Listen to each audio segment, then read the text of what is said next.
Hola, soy Amanda Cano, madre de Nicolás, un joven de 15 años con autismo que ha transformado mi vida. Mi hobby es conversar, me encanta escuchar y contar historias. Y yo soy María Elena San Pedro, psicóloga, especialista en niños. Trabajo hace 40 años con personas del espectro del autismo y sus familias.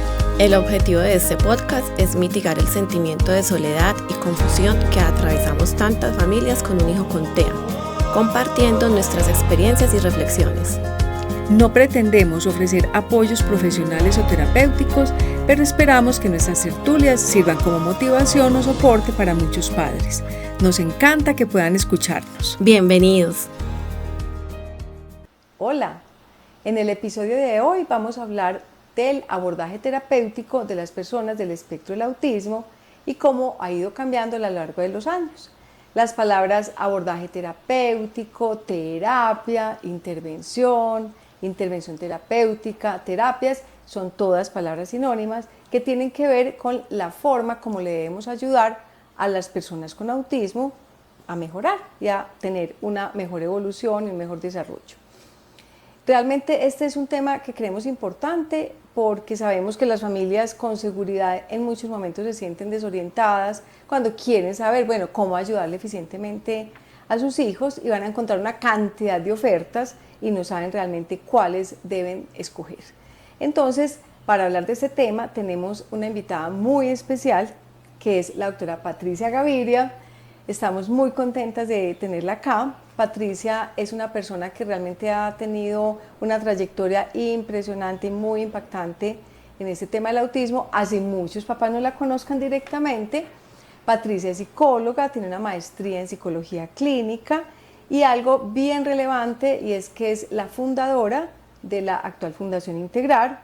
Cuando ella empezó en los años 70 con su esposo, ambos psicólogos, era una institución privada, pero realmente pues ha dejado todo este grupo de profesionales y toda esta sensibilidad de todos los que tuvimos la oportunidad pues de ser formados por ellos.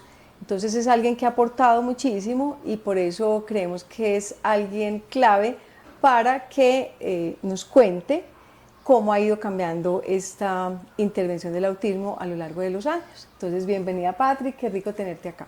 Muchísimas gracias, me encanta este proyecto, me ha parecido maravilloso cómo se han ido abordando un montón de temas muy complejos, pero de una manera muy amable, muy tranquila, muy informal.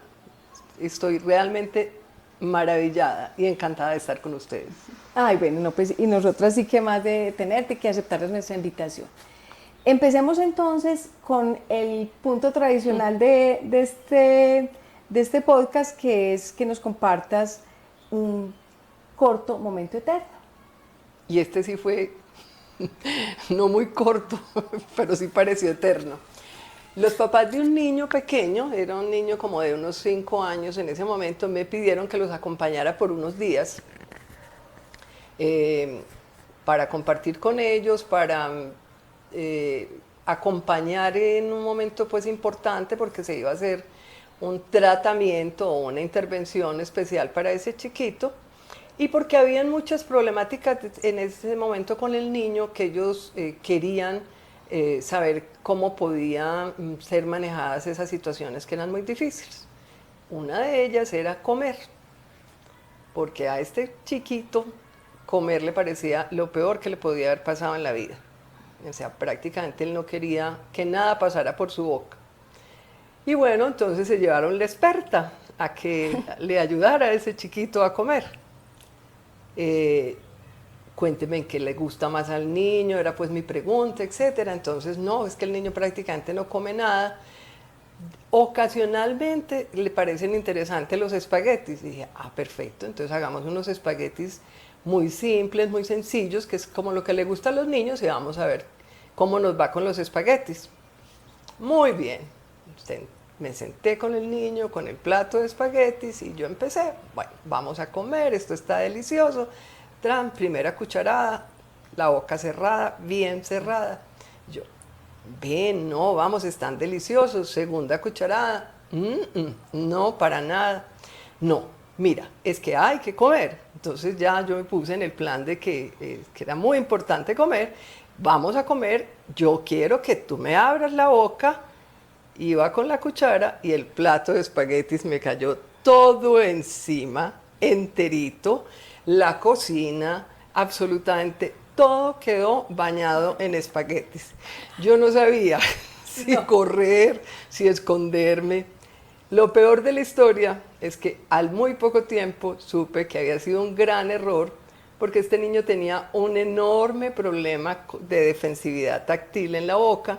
O sea, todas las cosas que tuvieran algún tipo de consistencia le generaban dolor.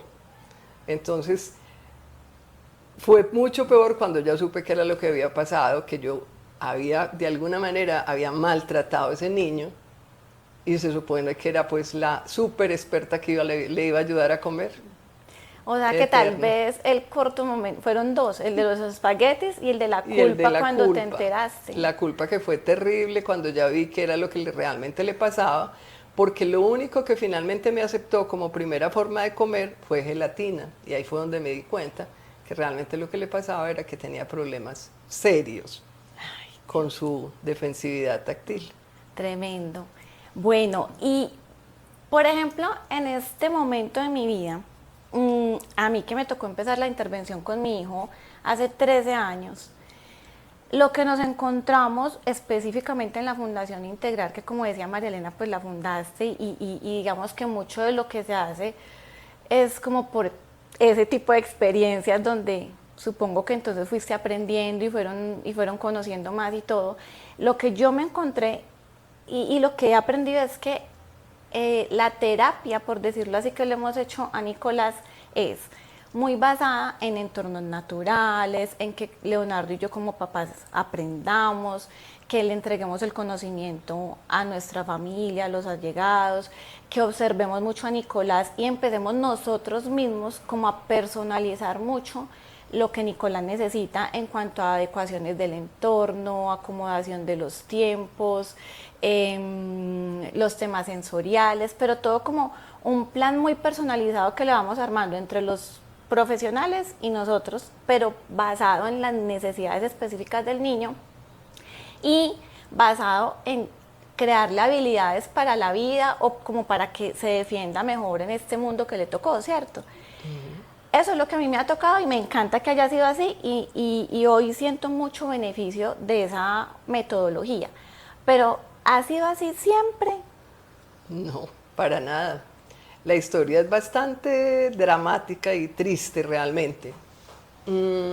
Cuando se habla por primera vez de autismo, que estamos hablando del año 42, 43, realmente en ese momento lo que Kanner y Asperger encuentran es pues unos niños con unas características muy peculiares, pero frente a los cuales no hay mucha manera como de entender qué les pasa, cuál es la situación. Pero empiezan a ser pues unos niños que tienen mucho trabajo de tratamiento, pues yo diría que más que de tratamiento es como de investigar qué les estaba pasando a esos niñitos. Resulta que coincide que en ese mismo periodo de la historia, digamos entre el 43 y el 60, también en psicología se está estudiando el vínculo entre los cuidadores y el niño pequeño. Eso se llama el apego. Entonces empiezan unos estudios muy importantes para tratar de entender cómo funciona el apego del niño pues en ese momento particularmente con su madre.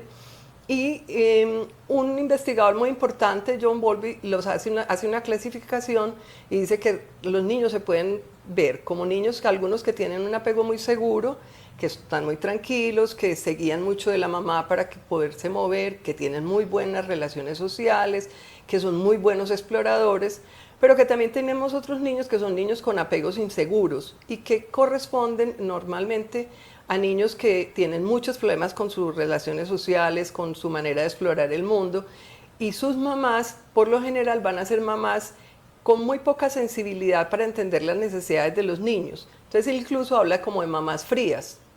Entonces, bingo, esos niños que tenían tantos problemas con la parte social, esos primeros niños autistas, se relacionan con esas teorías del apego. Entonces se dice, ok, entonces esta condición de autismo, este problema, es un problema debido a la relación del niño con la mamá. Y fue tan grave que inclusive se habló de que el origen era un origen de que esas mamás eran unas mamás nevera o mamás refrigeradores, ¿sí?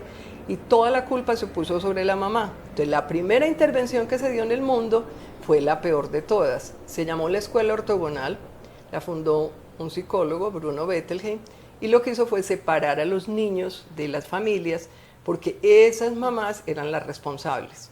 Y así nos fuimos por un periodo largo de la historia, separando los niños, metiéndolos en esos programas muy aislados, niños internos, en condiciones muy complejas. Inclusive se encontraron maltratos, se encontraron daños importantes, pues porque digamos que al principio la idea era separarlos de la mamá, que es la que está haciendo el daño.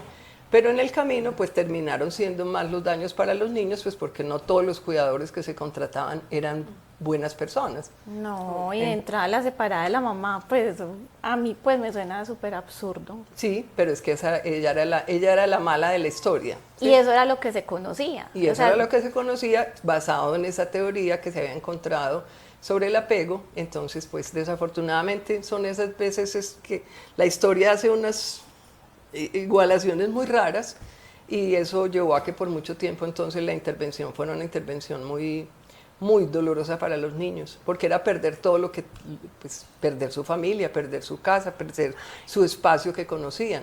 Igual eso se dio, fue entre el 43, decía, como más o menos como hasta el 63, 65, que ya se cierra la escuela. Creo que más o menos en el año 63 ya se dice que imposible, que eso no hay manera, porque ya hay otras personas empezando a estudiar sobre autismo.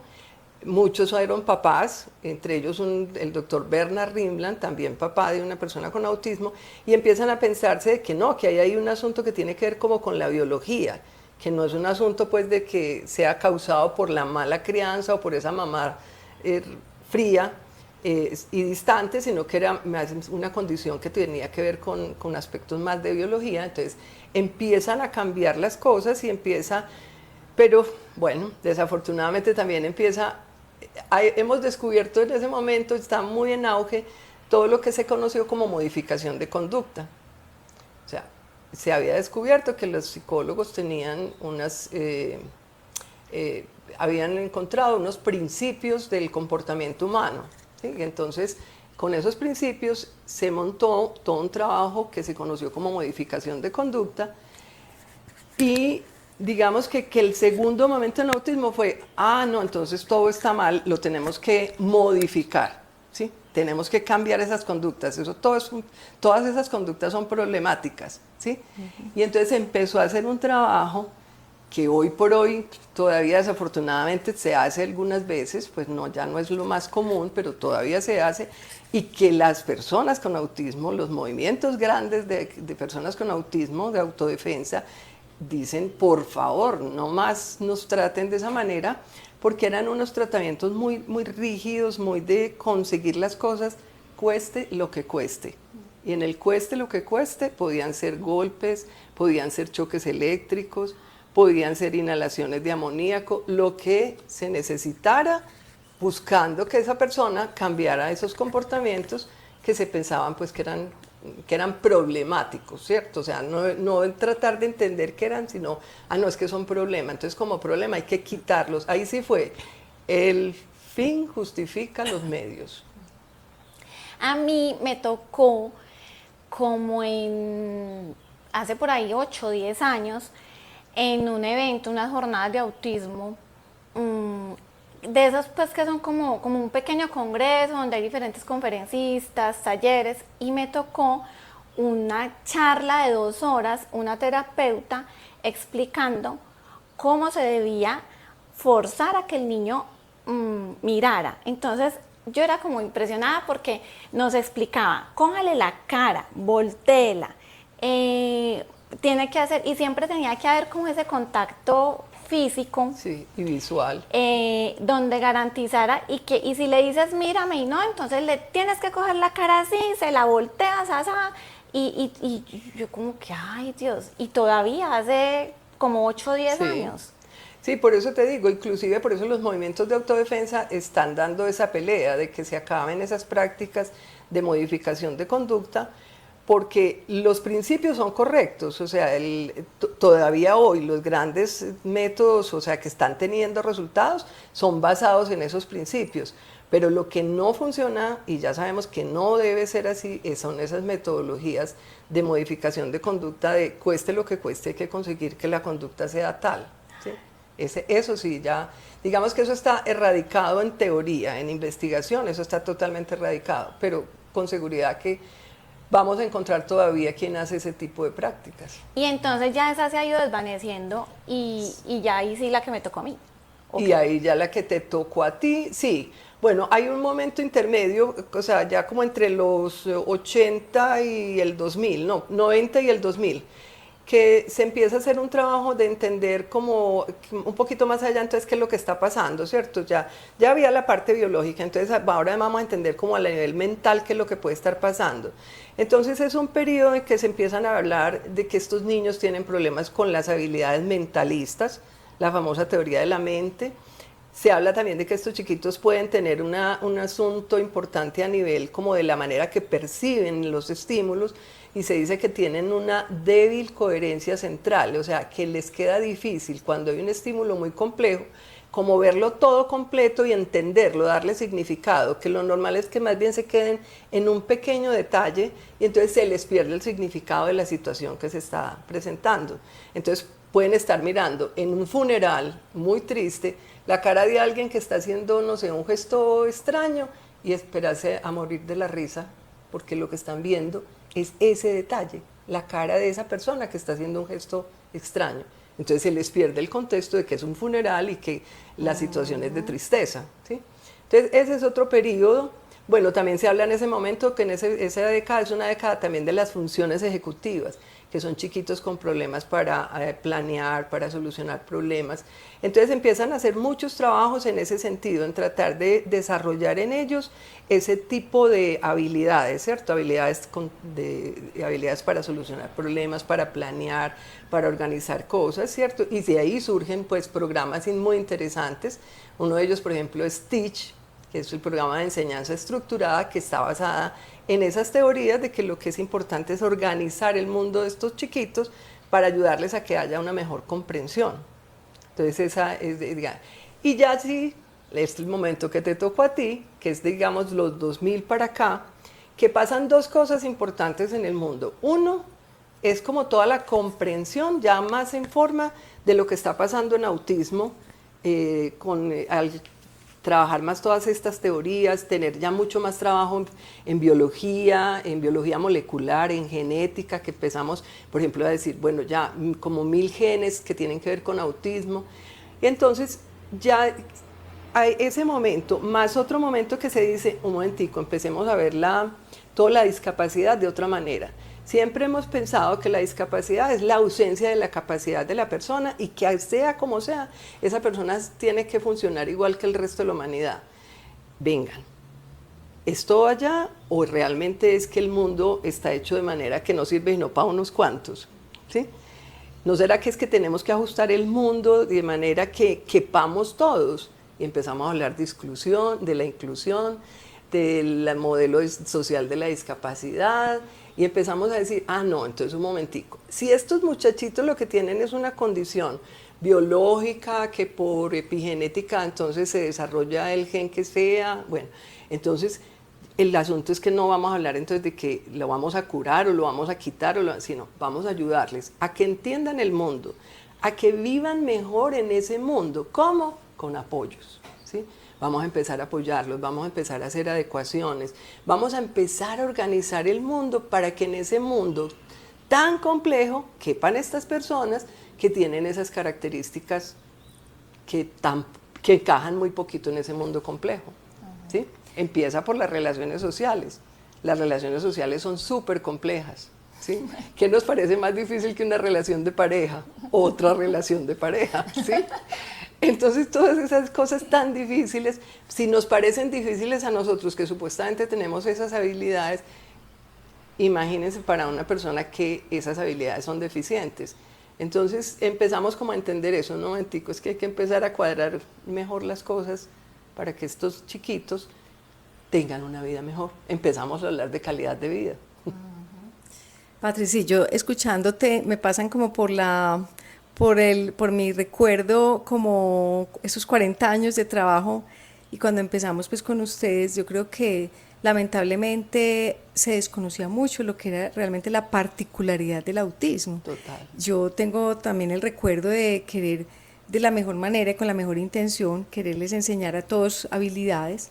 No era solo pues todavía esa tendencia restrictiva de la modificación de conducta, sino también que queríamos enseñarles habilidades, pero donde mi recuerdo es como trabajando igual con todos, o sea, teníamos chicos con autismo, teníamos chicos con síndrome de Down, pues con discapacidad intelectual de distintos tipos, incluso con parálisis cerebral, ¿te acuerdas? Claro. En un comienzo, y la manera de trabajar con todos era igual, claro, y sigue siendo válido enseñarles habilidades y segmentar cada habilidad en pequeños pasos y apoyarlos, eso es válido, pero no había como esa particularidad del autismo y también entonces me pasa por la mente justamente esa década de los 90, ya empezando este milenio, cuando ya pudimos entender más cuáles eran esas necesidades y ya empezamos con todo esto de la enseñanza estructurada, utilizar las imágenes, anticiparles, a utilizar todas esas estrategias de historias sociales para eso que estás hablando. Entonces, bueno, como que qué bueno, ¿verdad?, poder llegar a este momento donde familias como ustedes pueden entender a su hijo de una manera más integral y también entender sus necesidades. Entonces, Total. qué bueno pues como que hayamos trascendido, porque claro, en la intervención eso se nota. Sí, total. Es que acuérdate nomás, María Elena, cuando descubrimos el pensamiento visual. Primero la dificultad que nos dio entender que era pensamiento visual. Claro, ¿cómo así? ¿Cómo es pensar en imágenes? ¿Qué es eso tan raro? Sí, bueno. Nos tomó yo no sé cuántos meses de leer y volver y leer y volver y leer, porque además no estaba todavía la película de Temple Grandin. Si hubiera estado la película, a lo mejor habíamos entendido mucho más fácil, pero realmente en ese momento era tratar de meternos en la cabeza cómo era que le estuvieran hablando y que uno estuviera viendo como en cuadros cada palabra, ¿sí? Y entonces, ¿qué pasaban con los artículos que no tienen imagen? ¿Qué pasa con las preposiciones? O sea, tanto lenguaje que no tiene imagen, ¿cierto? Y bueno, finalmente entenderlo y poder, ay, wow, nos vamos a comunicar es visualmente y vamos a dejar de torturar a estos chiquitos con que repita, vuelva y diga la palabra, no, esa no, así no, ay no, terrible. Realmente sí, qué bueno haber caminado la historia y con un final feliz, sí, porque realmente es un final mucho mejor al que teníamos hace 40 años. Pues yo, con todo lo que están contando, si ya me venía sintiendo beneficiada, ahora más. Y te pregunto, pero entonces, ¿qué es finalmente lo que sirve? Porque yo también siento que hay como muchas modas, he conocido diferentes nombres de cosas que ofrecen, incluso cuando como que leo un poquito, hasta se parecen entre ellas, unas más que otras, pero y cada uno defiende como su teoría y la terapia no sé qué y la cura no sé qué, pero ¿qué es lo que finalmente sirve? Eso es muy importante, Amanda, y sobre todo esa visión que tienes de que a veces encuentras los parecidos, porque realmente eso es así. ¿Qué pasa? O sea, en ese último periodo de los 2000 para acá, que entonces, digamos, empezamos a entender mejor las cosas, empiezan a surgir muchos métodos que lo primero es que empezamos a hablar de métodos con evidencia científica, ¿sí?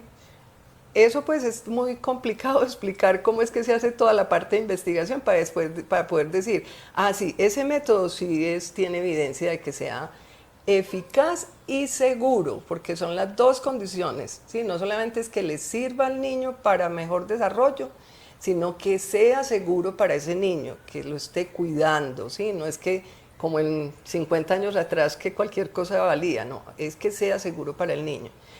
Entonces, ¿qué empieza a pasar? Que digamos que hay dos, yo diría que hay como dos grandes miradas de las personas que queremos hacer un trabajo de intervención. Una mirada que está solamente centrada en el desarrollo, en conseguir más desarrollo de esa persona, que esa persona tenga más desarrollo social, más desarrollo del lenguaje, más desarrollo emocional, etc. Y otras que dicen, no, es que hay que trabajar es con las problemáticas, con las características de esa persona, lo que se llaman las características nucleares, o sea, la comunicación, la interacción social, la flexibilidad. Bueno, entonces, digamos que ¿qué empieza a pasar? Que en general todos tienen como de base una teoría acerca de cómo funciona el ser humano, que es el análisis conductual, ¿sí? Que es el que yo decía al principio, que hay unos principios, el principio del refuerzo, del castigo, de la extinción, etc. O sea, que es como entender cómo funcionamos los seres humanos. Entonces, de base, todos trabajamos con esos principios, pero algunos con más énfasis en conseguir el desarrollo de la persona y otros en las características, ¿cierto? En la comunicación, en la interacción, etc. Pero el asunto es que realmente todos se van a parecer, están haciendo énfasis, digamos, en algunos aspectos. No sé, por ejemplo, hay una que está haciendo más énfasis en lo emocional, pero vas a ver, entonces también está trabajando con el mismo principio de análisis conductual. Otros están trabajando más con el desarrollo, por ejemplo, una que se llama Floor Time, pero a ellos les interesa es que el desarrollo del niño se ve muy bien, muy ordenado, ¿sí? A través del juego, o sea, cómo se va a desarrollar el niño típico. Pero vas a mirar al fondo, también están trabajando con los principios del análisis conductual. Entonces, digamos que son distintas maneras. En general, lo que ya hoy sabemos es que no todos sirven para todos los niños, ¿sí? Entonces, por eso cada vez vamos buscando más como métodos mixtos, donde le estamos trabajando al desarrollo, pero también le estamos trabajando a sus características nucleares, ¿sí? Porque ya sabemos que no hay uno en particular que sea el súper, ¿sí? Sino que cada uno puede ser. Por ejemplo, un niño con muchos problemas de la comprensión, la enseñanza estructurada es perfecta, porque le va a ayudar a que entienda cómo funcionan las cosas. Pero un niño con más problemáticas que tengan que ver con lo social, entonces un programa basado en el juego, en el desarrollo, puede que sea también mucho mejor para él. Entonces, al final, lo único que necesitamos es que sean probado que esos métodos le sirven a algunos de los niños, algunos sí, algunos no, que son seguros, ¿sí? Que van a generar bienestar en ese niño, calidad de vida, y no que pueden llegar a hacer daño, ¿sí? Entonces es eso. Igualmente tenemos métodos que ya decimos no, nada que ver, ¿sí? Por ejemplo, por mucho tiempo hemos estado con el tema de la integración sensorial, ¿sí? Bueno, finalmente se logra hacer una investigación muy minuciosa, muy bien hecha. Hace 3 años se entregan los resultados y se muestra que definitivamente la integración sensorial no es la solución para todas las personas con autismo que presentan problemas sensoriales, ¿sí? Y así, o sea, hemos ido como eso, que a alguien se le ocurrió alguna vez que es que tenían unos metales muy complejos en el organismo y que había que eliminarlos. Entonces, quelación, eliminación de todos los metales, pues murieron niños, ¿sí? Haciéndoles quelación. Entonces, hay cosas que ya hemos ido como descartando, ¿cierto? Que la cámara hiperbárica, no, para nada, no sirve, no tiene nada que ver con las características del niño con autismo. Entonces, algunas ya están descartadas. En otras lo que sabemos es que algunos van a funcionar bien con esas metodologías y otros con otras metodologías, pero en la base todos con análisis conductual, con que entendamos cómo funciona ese niño, qué es lo que le pasa, cómo es el contexto en el que está y que unamos todas esas variables, el contexto de ese niño. Cada familia es particular, no hay 2 familias iguales. Entonces, por eso es que tú dices, nos sentamos con los profesionales y hacemos un plan de acuerdo a nuestras necesidades. Porque así todos seamos, no sé, paisas, que sería el genérico, no hay 2 familias paisas iguales. Entonces tú tienes una necesidad, mi familia tiene otra, la de Marilena tiene otra. Entonces lo que vamos haciendo es, entendiendo esos principios del comportamiento humano, cómo funcionan, pero cómo los aplicamos de acuerdo con el contexto que está ese niño. No es lo mismo el niño que vive, no sé, en Dabeiba, ¿sí? Con otras características, al niño que está en un apartamento en Medellín, nada que ver, ¿sí? Entonces claro, esas son las cosas que hoy lo que funciona es eso, estamos haciendo un análisis muy individualizado de las características del niño, porque además hay una frase muy sabia de otro psicólogo que se llama Theo Peters, Cuando conoces a una persona con autismo, conoces a una persona con autismo. No conoces a las personas con autismo, ¿sí? A una, ¿sí? Porque así sea la persona con autismo, es también un individuo y como individuo es totalmente particular. ¿Sí? Entonces ahí lo que te entiendo es que en últimas, como sea, si viene siendo una mezcla de varias cosas, o sea, no hay una única solución absoluta. Porque también veo por ahí como mucha oferta de curas milagrosas, como que esta única cosa es la que cura, No. y bueno, cómo reconocer cuáles son falsas o no. Pues lo primero es que no hay cura, porque es una condición que tiene el cerebro funcionando de una manera distinta. Yo creo que ustedes en alguna de las tertulias lo explicaron muy bien. Hay una conectividad distinta de las neuronas, entonces nada que hacer, esa arquitectura cerebral es diferente. ¿Sí? Entonces esa es la primera, entonces ahí no estamos hablando de cura. Y lo segundo es que desafortunadamente autismo ha tenido mucho boom, ¿sí? O sea, se ha hecho mucha investigación, se hace mucho trabajo de comercial con el autismo. Entonces, claro, cada que pasa eso en la humanidad surgen los negociantes, ¿sí? El que va a salir a vender el milagro para lo que sea, ¿cierto? Entonces el asunto es que hay muchas cosas que se llaman curas. Primero, entonces no podemos hablar de cura, que no estamos hablando de una enfermedad. Y lo segundo es que no hay el milagro, porque es como si pudiéramos hacer, no sé, trasplante de cerebro. Sí, pues realmente. Padre, y yo creo otra cosa, y es que también entiendo que para las familias es muy difícil finalmente caer en cuenta que ellas necesitan transformarse, o sea, que la familia tiene que cambiar, y Amanda nos lo ha ido contando, o sea, cómo su vida diaria en distintos sentidos se tiene que transformar, y a ellos les toca hacer esfuerzos de cómo planean el día, de cómo tienen en cuenta esas necesidades de su hijo para entonces trabajar sobre eso en distintos contextos, cómo de pronto a veces modificar la forma como le hablan para jalar más ese proceso comunicativo, cómo dedicarle tiempo para jugar, cómo generar apoyos visuales cuando los requieren. Eso los involucra a ellos como familia. Entonces, lamentablemente muchos papás siguen esperando que todo esté centrado en su hijo y que no pase por ellos como familia. Claro.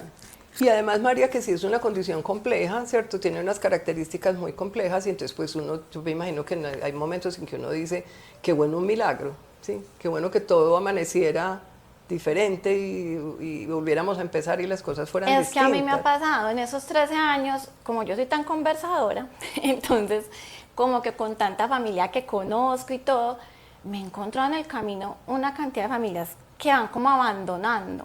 Entonces, de la forma que hemos abordado nosotros diferentes situaciones con Nicolás, que algunas han sido de años para lograr cosas, o de meses, o sea, nosotros hemos tenido meses completos solamente observando a Nicolás y registrando por qué está ocurriendo determinada situación, solamente para determinar qué ocurre y ahí sí poder entrar a planear cómo vamos a hacer. Sí. Y meses. Entonces hay papás o familias que yo veo que abandonan en el camino y dicen, no, yo ya llevo 6 meses apuntando y nada. Sí. Y yo como que, pues yo hoy, 13 años después, he durado 6 meses, 2 años, 10 años y el resultado lo veo. Lo que pasa es que es como muy, a veces el resultado se demora mucho, pero porque necesita ese desglose. Yo creería, si hablamos de temas comerciales, o sea, si yo tuviera que vender porque a mí me encantan los resultados que hoy vivo, es porque veo que no es que, ay, el niño hoy va a la peluquería, o desde los 12 años va a la peluquería como si nada, y es muy fácil, y va a dejar de hacerlo. No, yo ya estoy segura que es que ya lo adquirió, porque es que fue un proceso de 10 años, sí. Y fue supremamente lento. Pero en esos mismos 10 años, muchas familias abandonan y entonces se quedaron con que nunca se motiló. Entonces, sí. Me parece como, o sea, cómo dar a entender que a veces los logros no son de una. Sí, y más en este momento histórico que es el momento de todo ya, ¿sí? Donde los procesos son cada vez menos taquilleros, ¿sí? todo tiene que suceder en minutos, en segundos, es que ni siquiera son minutos, es en segundos, ¿sí? Google, ¿sí? Ya, yo quiero saber qué es, cómo pasan las cosas. Entonces todavía mucho más difícil en este momento como entender que hay un proceso, que ese proceso se toma tiempo, no sabemos cuánto, pero que en ese proceso aprendemos millones de cosas, ¿sí? Yo no me imagino, cuando te escuchaba narrando tu peluquería de 10 años, yo decía, qué bueno que Amanda nos contara todo lo que aprendió en esos 10 años, ¿sí? Porque con seguridad que tuviste que aprender muchas cosas, ¿sí? Que es lo mismo que me ha pasado a mí, de que viendo procesos de quienes vi muy pequeñitos y que hoy tienen 30 años, 40 años, ¿cierto? Y yo digo, qué maravilla todo lo que aprendí en ese transcurso de tiempo, ¿sí? Y que fue importante para mí, ¿sí?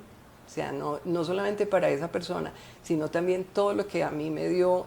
Por ejemplo, una cosa que yo decía mucho mientras estaba en la fundación, en la dirección, yo decía mucho, o sea, no nos quedemos en el uno, miremos el panorama general, miremos el todo, porque si nos quedamos en uno, seguramente nos podemos desmoralizar, pues nos puede dar la sensación de fracaso, pero si miramos en conjunto vamos a empezar a darnos cuenta de que se puede lograr, a veces más rápido, a veces más lento, pero se va a lograr, ¿sí? Y cuando no se logra hay explicaciones, ¿sí? Entonces eso para mí, por ejemplo, yo digo que hice un curso de detective muy interesante porque fueron muchos años en la investigación, a ver esto qué fue, pero así, ay, miremos aquí, miremos allá, ¿sí? Hasta descubrir. Y cuando descubríamos, ¡oh, qué maravilla, qué maravilla! Eso es algo impagable, ¿sí? Patri, yo creo que, mejor dicho, primero quisiéramos tenerte mucho más tiempo acá, tratamos de no extendernos demasiado, pero quisiéramos de verdad seguir. Sin embargo, creo que es súper oportuno lo que estás diciendo de todo lo que tú has ido aprendiendo y también todos los aprendizajes que cada persona hace, para que vayamos terminando con lo que nosotros llamamos el pequeño logro gigante. ¿Cuál de pronto nos pudieras compartir en toda esta carrera o cuál pudieras complementar? Un pequeño logro gigante. En eso de la comprensión pues, del autismo y el cómo te sientes tú a nivel, como profesional con lo que has ido aprendiendo. Sí, María Elena, ya ves que sí tengo, de pronto hay algo que para mí ha sido muy importante. Por mucho tiempo trabajé mucho y hice mucho énfasis en que era no solamente importante que las familias, ¿cierto? El papá, la mamá, los hermanos mayores pudieran entender cómo funcionaba la persona, pudieran entender qué apoyos había que hacer, sino que la misma persona lo entendiera. Y ese es uno de los grandes logros, ese no es pequeño, ese es un gran logro. En este momento me encuentro con algunos de estos muchachos que conocí muy pequeños, que hoy ya son adultos, y no saben lo que a mí me produce escucharlos decir, es que cuando estoy muy cansado en una fiesta, porque el ruido es mucho, yo ya sé cómo uno dice muy lindo, me sustraigo sin que se note, ¿sí? Qué hermosura.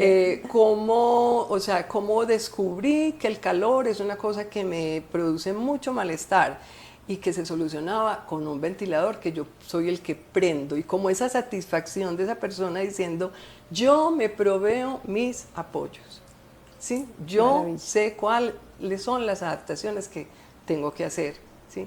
Cómo me sé ubicar. Por ejemplo, hay uno que dice, muy interesante su forma de decir, cómo llega a una reunión familiar. Él dice que las fiestas es imposible, que pues ya eso es demasiado, pero que en las reuniones familiares sí ha aprendido a ir, pero cómo se sitúa en las esquinas de los salones, de manera que la pared, le den dos paredes a los lados de los oídos y le amortiguen el ruido. Yo digo, wow, ¿qué es esa maravilla? ¿Sí?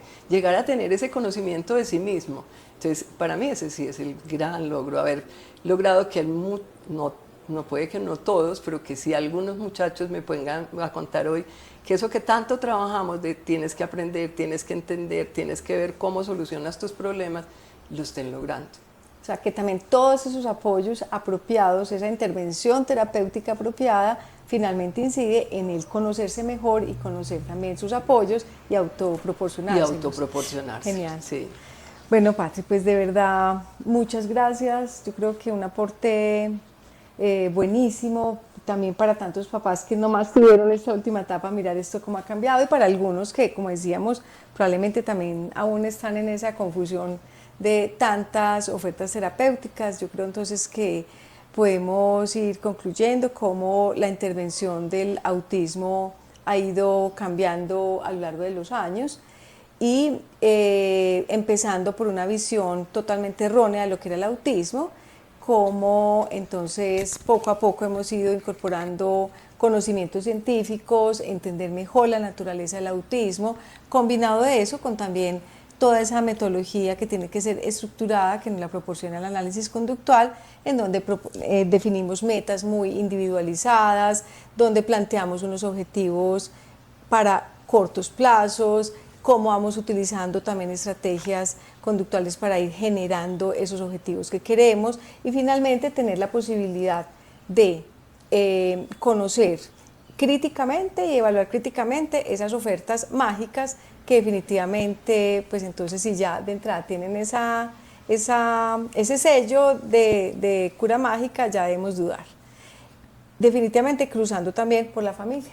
No sé qué quisiera cerrar también tu, Amanda. Pues es que no quería dejar perder la oportunidad, porque aunque ya ese no es el tema, ya lo concluiste, a mí sí me parece muy importante aprovechar la oportunidad de tener a Patricia aquí sentada en nuestro podcast para agradecerle en nombre de muchas familias. Yo creo que muchas familias no alcanzamos a dimensionar la labor que has hecho, y no sé si quizás vos lo tengas consciente, porque yo conozco padres de familia, profesionales como muy empoderados, que es la palabra de moda, pero personas que de verdad dejen huella, personas que por vocación estén aportando para la sociedad y para los demás. Yo soy beneficiada de que ya me tocó un terreno, o sea, yo como les decía ahora, sabía que me había tocado ya un terreno importante y que me tocó mejor, pero con lo que te escuchaba hoy entiendo que es mucho mejor, y gracias a investigadoras como vos, a profesionales como vos, que no solamente se dedicó por su vocación, sino que entrenó personas, porque en algún episodio María Elena decía, Patricia es mi mentora, y he escuchado ya muchos profesionales decir, Patricia es mi mentora. Entonces dejar esa huella donde estás dejando conocimiento y vocación en profesionales que nos están beneficiando a muchísimas familias, y que además no es porque hubieras tenido un hijo con autismo, porque muchos nacen es de que, es que es porque mi hijo, no. Y yo, por ejemplo, digo mucho, yo sé de autismo y me metí en esto porque a mí me tocó, pero que a una persona que no sea porque le tocó, sino porque lo eligió, esté dejando una huella tan grande en el mundo, o sea, yo de verdad me siento supremamente privilegiada. Te agradezco todo ese trabajo de todos estos años, y eso me hace sentir comprometida a que mi labor con mi hijo y con las otras familias tiene que ser aún mejor, porque tiene que ser una cadena que se replique. Y la invitación también es a que sigamos reconociendo que profesionales y familias trabajando en equipo, lo que estamos haciendo es brindarle un mejor mundo a estos muchachos. No es los unos allá, los otros acá, o cómo peleamos, es juntémonos, que los beneficiados van a ser ellos. Sí, entonces de nuevo, Patri, mil gracias, y esperemos que no sea la última vez que te tenemos por acá. Y bueno, a todos entonces esperamos que esto haya sido otro aporte más, y nos vemos. Chao. Chao, chao.